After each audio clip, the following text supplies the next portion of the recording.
Tas kā radās?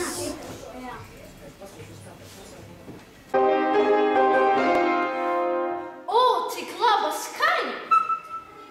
Nē, labāk sāņa šitā. Līmapiņas. Kam domāts līmapiņas? Pierakstiem un atgādinājumiem. Paldies izgudrotājiem! Tagad man ir lodiešu pilspāls. Cik garšīgi čipsi. Vislabākā mantus pasaules. Pat ar sīpoliem. Pirmie izsad kā tie radušies, pateicoties līdzsargiem.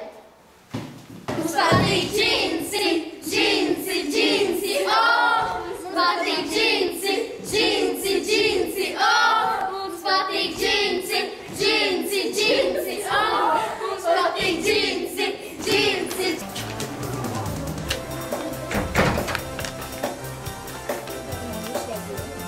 Tas bija interesanti.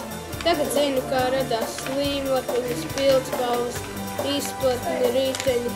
Ieteiktu arī jums izlasīt šo izdevniecības zvaigznes ABC interesanto grāmatu izgudrojumu vēsturi. Jā, labi.